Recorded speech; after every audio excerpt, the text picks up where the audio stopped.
İslam'ın abrayından çürüyün koyan hicabını, kaydibendini sana zindan deyip düşündürüyorlar. Sen azat bolmalı diyorlar. Bu azadinin manası cenk meydanında bir adama diyen sen azat şu mantığada nerede geçsen gezip ediyen. Mantığının köpüzü min düşöklü. Şu azadiyim ya öldürme mi? O men azat deyip de gezip min gömülen yerlere geçse o ölmeli. O azadi de o öldürme.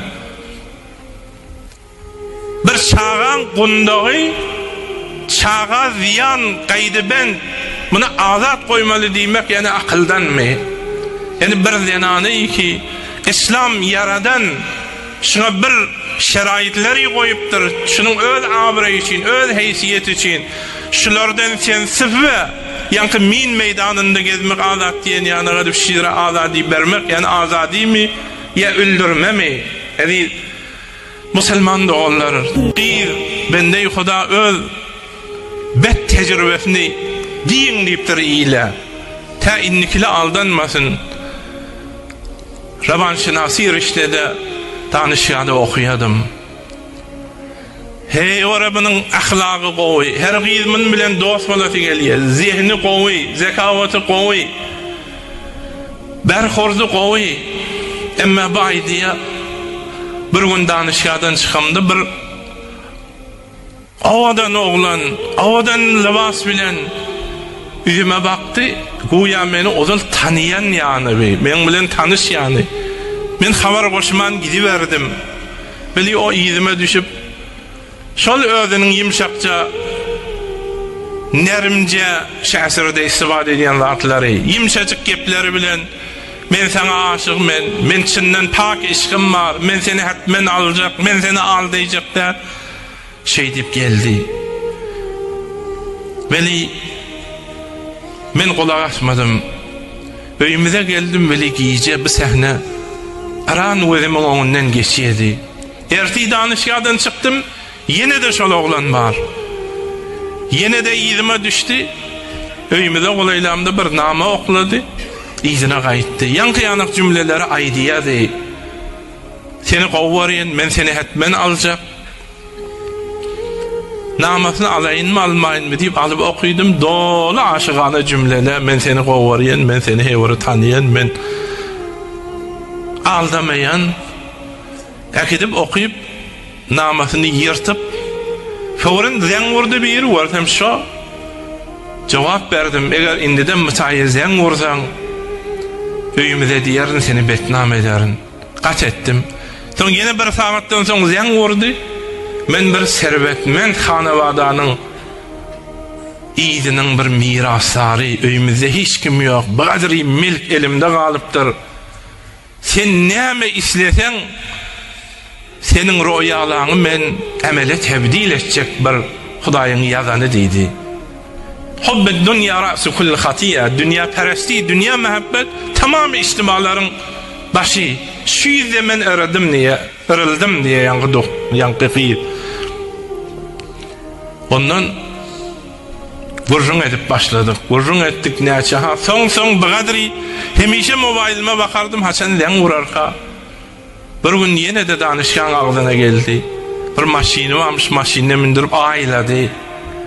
Yertesi yine bir danışkan ağzına gelip maşinine mindirip beni bir hiç kim yok bir öyü varmış, öyüm deyip aldı gitti.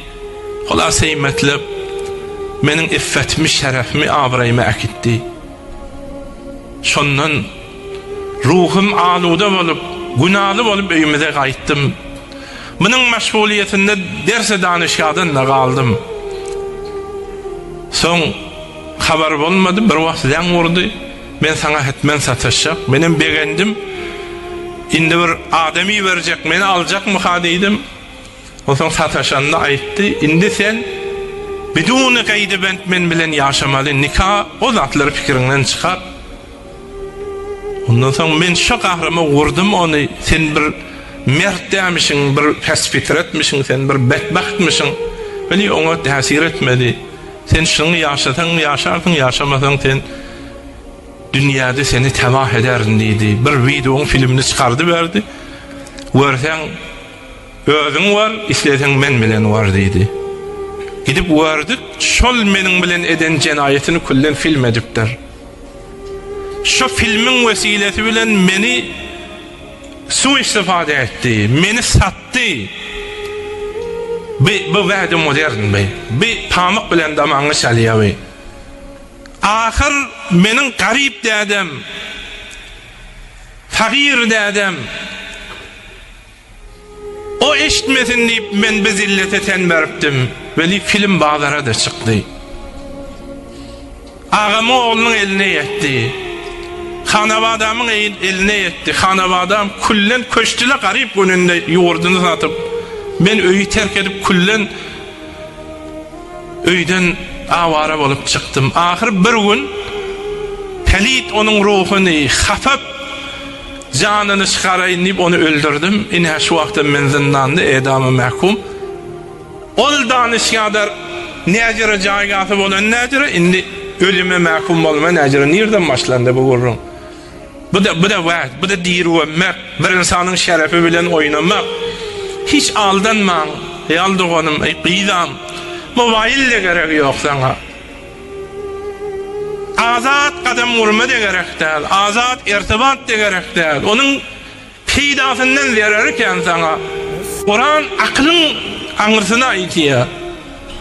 Häzir bärki akylly täýid eden ok seniň bir edýän işiňi bu bolup berişimiz biziň bu jamaamyzyň aziz musulman ejem gydam bu zatlara dikkat et. Kur'an şu peýgamberleri berýär.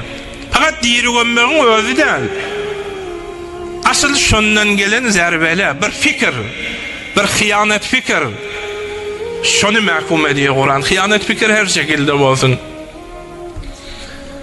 Hudaý tebarek we taala öjüre afatlardan, öjüre şeytan sıfatlardan musulman doganlarymyzy iffetli yerin üzünde hur gyza Türkmen ilimizi o bernamalardan Hudaý özü soğusun.